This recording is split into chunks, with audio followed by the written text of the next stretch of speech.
My name is Mary Anderson. I'm a 35-year-old pharmacist living in an upscale suburban neighborhood outside Boston. I work for a major pharmaceutical company with an annual salary of $80,000. While we're not exactly wealthy, I lead a fulfilling life.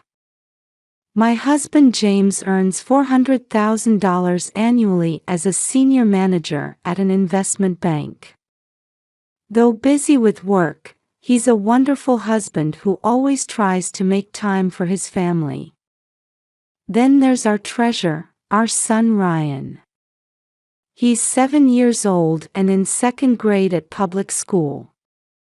Despite having an egg allergy, he's always cheerful and well-behaved, beloved by everyone around him. On the surface, our daily life appears harmonious. However, the reality is somewhat different, especially regarding my complicated relationship with my mother-in-law, Martha. Martha is a former teacher who lost her husband 2 years ago. She's rather pretentious and image-conscious, and currently planning to move into an upscale retirement home. My sister-in-law Catherine divorced 3 years ago and now lives with Martha. Catherine works part-time in administration and is in a somewhat unstable financial situation. Her daughter Samantha is 8 years old. Though in the same grade as Ryan, she attends private school and participates in numerous extracurricular activities, basking in her grandmother's absolute devotion. We belong to the same community, see each other at church, and spend holidays together. However, each time, I notice the different treatment of the grandchildren. There's an invisible wall I feel, especially in my mother-in-law's attitude. In the chilly late autumn of suburban Boston, with Thanksgiving just a week away, our family story reaches a turning point. The superficial peace in this upper-middle-class neighborhood is about to be greatly disturbed. During our weekly Sunday church gatherings, seasonal events, and family celebrations, I always felt my mother-in-law's judgmental gaze. The way she looked down on my profession as a pharmacist, as if it were a fallback for someone who couldn't become a doctor. Her repeated comments about how my wedding was modest for our family standards. And most painfully, her various remarks describing Ryan as the troublesome child because of his allergies. But we're family. My husband consoles me, saying, "That's just Mom's way of showing love." Indeed, she raised him as an only son with great care, molding him into a successful professional. I can understand those feelings. Lately, though, her attitude has become more blatant. The difference in how she treats the grandchildren has become unbearable to watch. At church gatherings, she lauds only Samantha in front of everyone. In family photos, she positions Ryan at the edge. On social media, she only posts pictures with Samantha. In our 8 years of marriage, my relationship with my mother-in-law was never particularly good. Still, recent events have far exceeded my imagination. Looking back, I sensed something off about her attitude since our wedding preparations. "Mary, you wanted to become a doctor, didn't you? But had to settle for being a pharmacist." During the wedding reception planning, she casually but deliberately threw such hurtful words at me. In our family, we usually have more lavish weddings. But if that's what you want. I still vividly remember her heavy sigh as she said those words. At church gatherings, I was always forced into an awkward position. My mother-in-law would enthusiastically introduce Catherine and Samantha to her friends. But Ryan and I might as well have been invisible. Sometimes, she'd deliberately change her tone and dismissively introduce us as, "Oh yes, this is my second son's wife and their child." The Christmas party incident was particularly painful. Last year, when the Anderson family photos were to be displayed in the church hall, the picture mother-in-law chose prominently featured Catherine and Samantha's smiling faces. As for us, we were barely visible in a corner. Oh my, wasn't there a better photo? Ryan looks so gloomy in this one. I'll never forget how Ryan's shoulders trembled at his grandmother's words. The disparity in birthday presents also became more obvious over time. Last month, Samantha received the latest tablet for her birthday. Meanwhile, Ryan got a set of used picture books. The difference was clear to everyone. Social media was the same story. Martha's Facebook overflowed with photos of Samantha, piano recitals, horseback riding lessons, swimming competitions. But not a single photo from Ryan's school performances ever made it to her feed. Then James had to leave for a business trip, an important meeting in Chicago. He wouldn't be back until Sunday night. "Will you try to get along with Mom?" he asked the night before his departure, holding my hand. His eyes mixed with apology and something like resignation. The next day, I received an unexpected call from Martha. "Would you come for dinner tomorrow? I have something important to discuss." Her voice lacked its usual arrogance. Instead, there was something urgent about it. When I asked, "Can I bring Ryan?" she replied, "Yes, of course." Those words gave me a glimmer of hope. Maybe. My heart stirred at the expectation in Ryan's eyes. The next day, we prepared with utmost care. We bought Martha's favorite apple pie from Whole Foods. Ryan wore his navy blazer with an ivory shirt. My heart ached watching him repeatedly adjust his collar in the car, asking, "Do you think Grandma will be happy?" We arrived at Martha's house at exactly 6 p.m. Opening the door, we were greeted by the aroma of a butterball turkey. The savory smell of stovetop dressing and the sweet-tart scent of ocean spray cranberry sauce, a traditional Thanksgiving feast, had been prepared. Led into the living room, we noticed something off right away. The elegantly set dining table. However, only 5 places were set. There was no place for Ryan. "Oh, I forgot." Martha's voice carried something intentional about it. "Ryan, you'll eat on the sofa in the living room." The room's atmosphere froze at those words. Samantha wore a confused expression.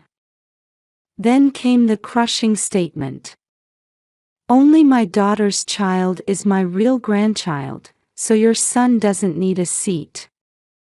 It was as if time stood still. Tears glistened in Ryan's eyes as his small body trembled.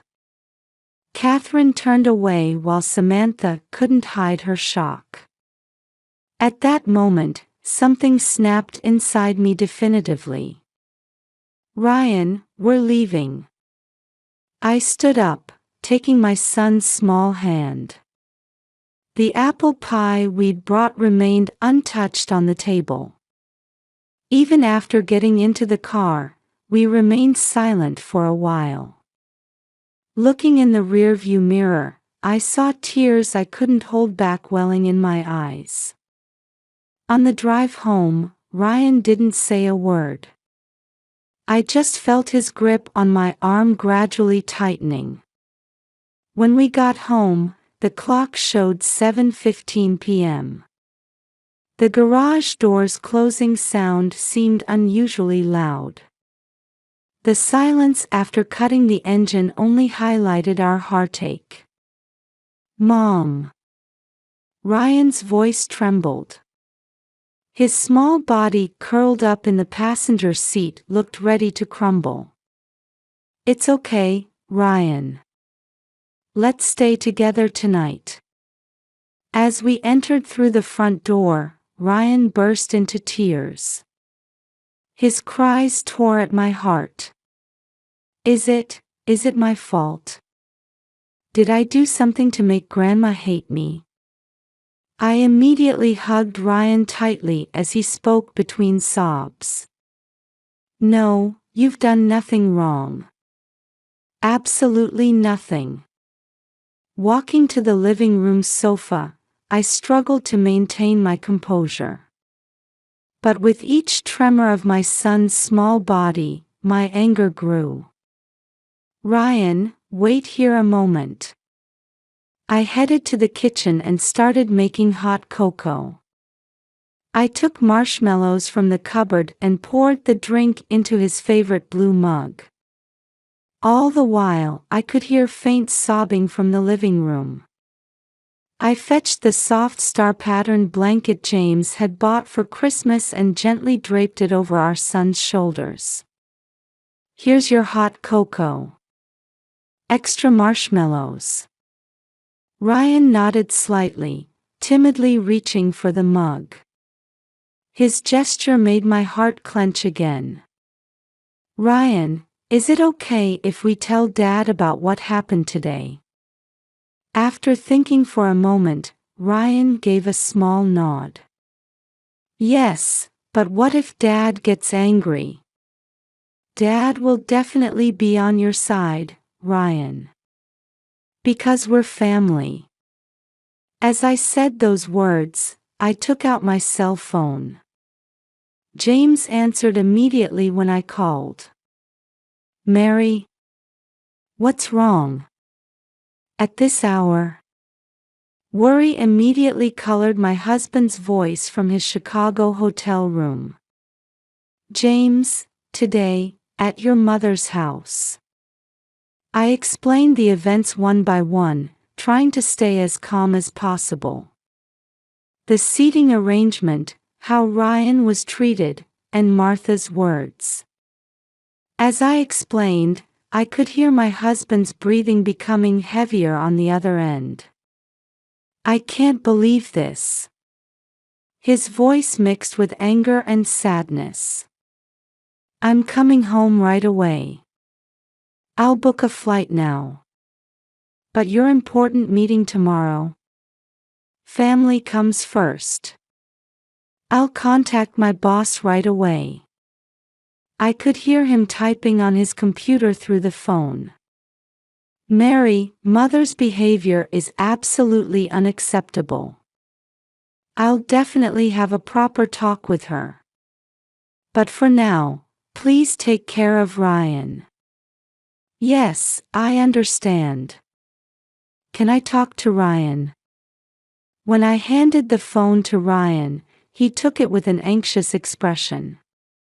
"Ryan, listen. Dad is so proud of you. You're our precious son.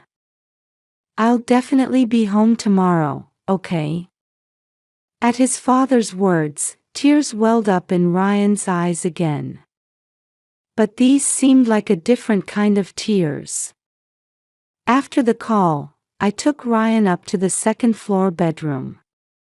Tonight, we extended toothbrushing time a bit. I helped him button his pajamas more carefully than usual. "Would you like to sleep in Mom's room tonight?" Ryan nodded silently. Lying beside my son in bed, I gently stroked his hair. Soon, exhausted, Ryan's breathing settled into the rhythm of sleep. In the night's quietness, I reflected on the day's events. Looking at my sleeping son's face, I contemplated our next steps. The relationship with Martha, the nature of family, and above all, protecting my precious son's heart. Just after midnight, another message arrived from James. Got a ticket on the earliest flight tomorrow.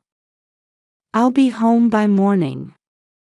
We'll definitely talk with Mother. As I replied, I renewed my determination. This wasn't just a family quarrel. It was about our son's heart and our family bonds. Lying in bed, I recalled my husband's words. We'll definitely work this out. Supported by those words, I gradually drifted off to sleep. At 7 in the morning, the doorbell rang. Ryan was still asleep. I hurriedly went downstairs and opened the door. There stood Martha. But this wasn't the Martha I knew, with her perfect makeup and hair. Her bare face showed deep fatigue, her hair was disheveled, and her hands trembled slightly. Mary. I need to talk. Her voice held none of yesterday's arrogance. Please, come in. As I led her to the living room, I battled complex emotions. Anger, distrust, and something like sadness. Would you like some coffee? Thank you. Martha's voice was thin and shaky. Only the coffee maker's sound broke the heavy atmosphere. When I returned to the living room with 2 mugs on a tray, Martha was staring blankly out the window. Her profile showed deep exhaustion. As I offered the coffee, Martha carefully took the mug with both hands. Her hands were still shaking. I'm sorry. The first words were a formal apology. I was wrong. Those words had a certain hesitation. It seemed there was something else she couldn't yet say. I silently waited for her next words. The clock's second hand seemed unusually loud. Suddenly, Martha broke down crying. I can't take it anymore. With those words, Martha's confession began.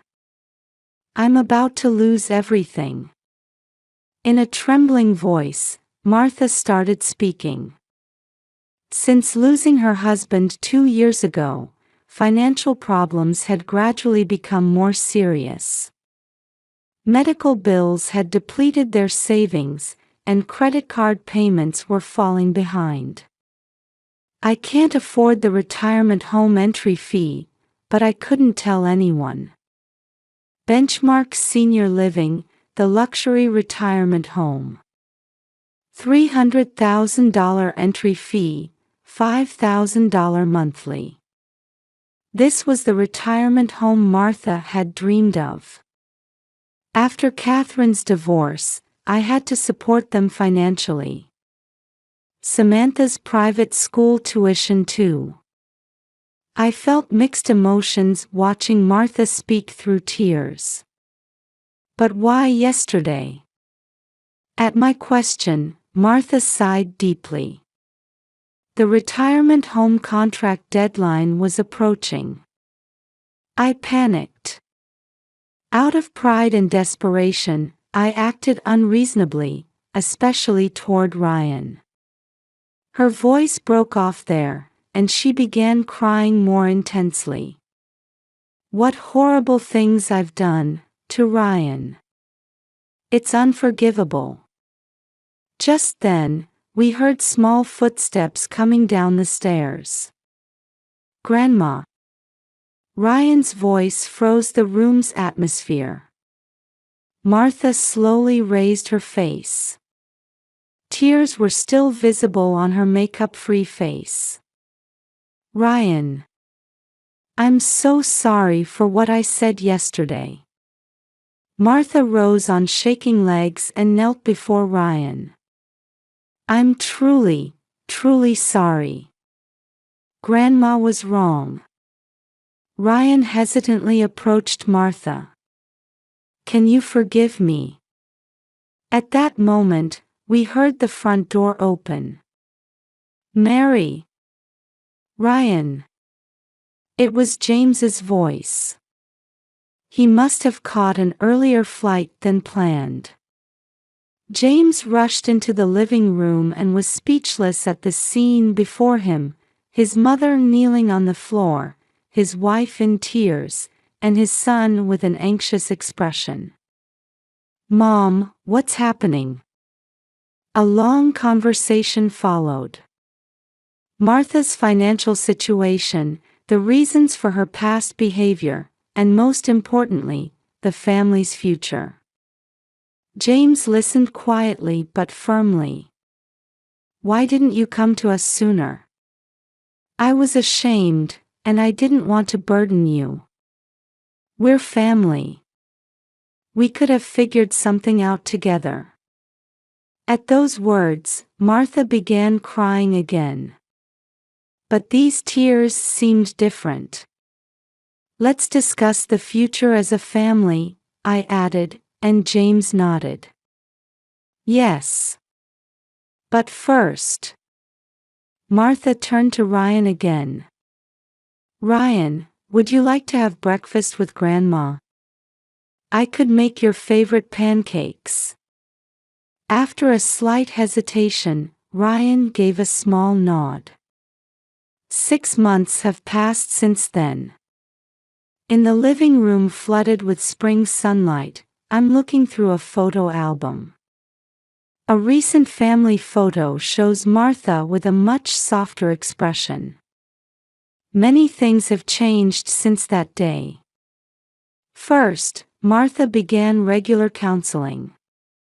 It's been a good opportunity to reassess my values, she now says with a gentle smile.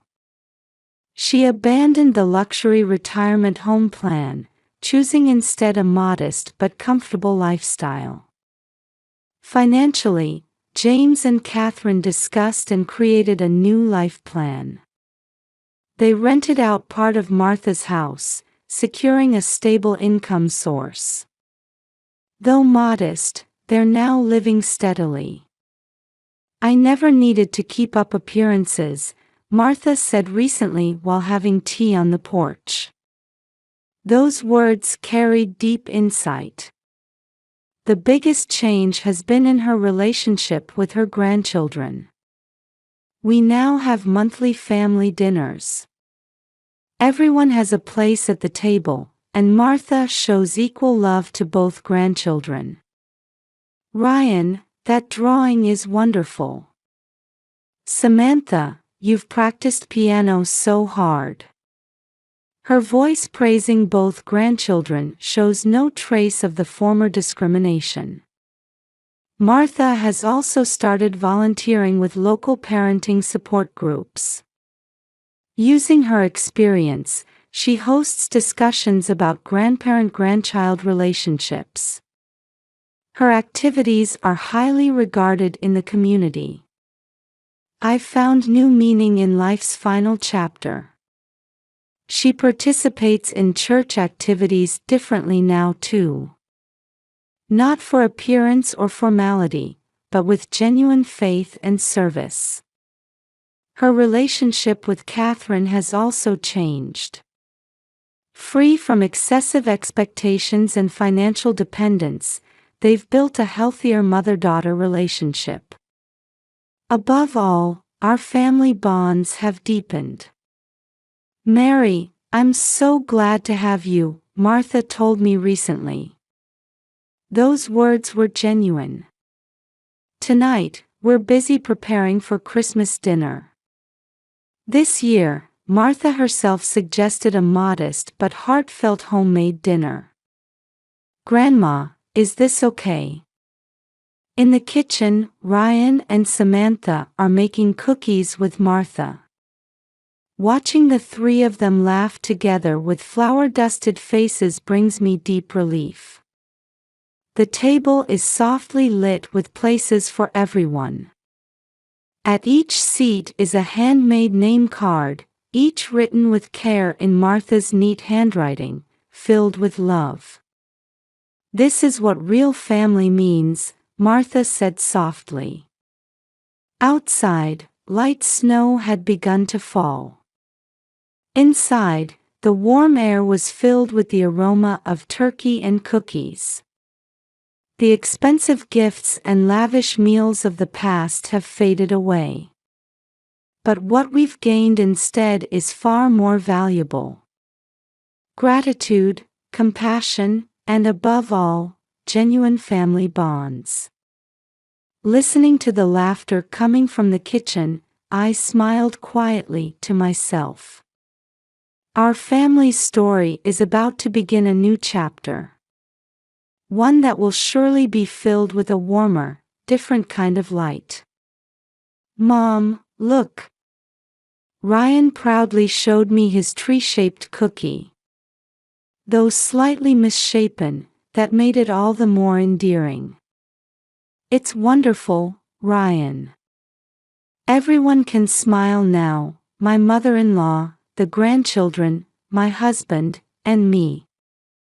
This, I feel from the bottom of my heart, is what being a true family really means." Outside, the snow continued to fall quietly, as if blessing this peaceful moment.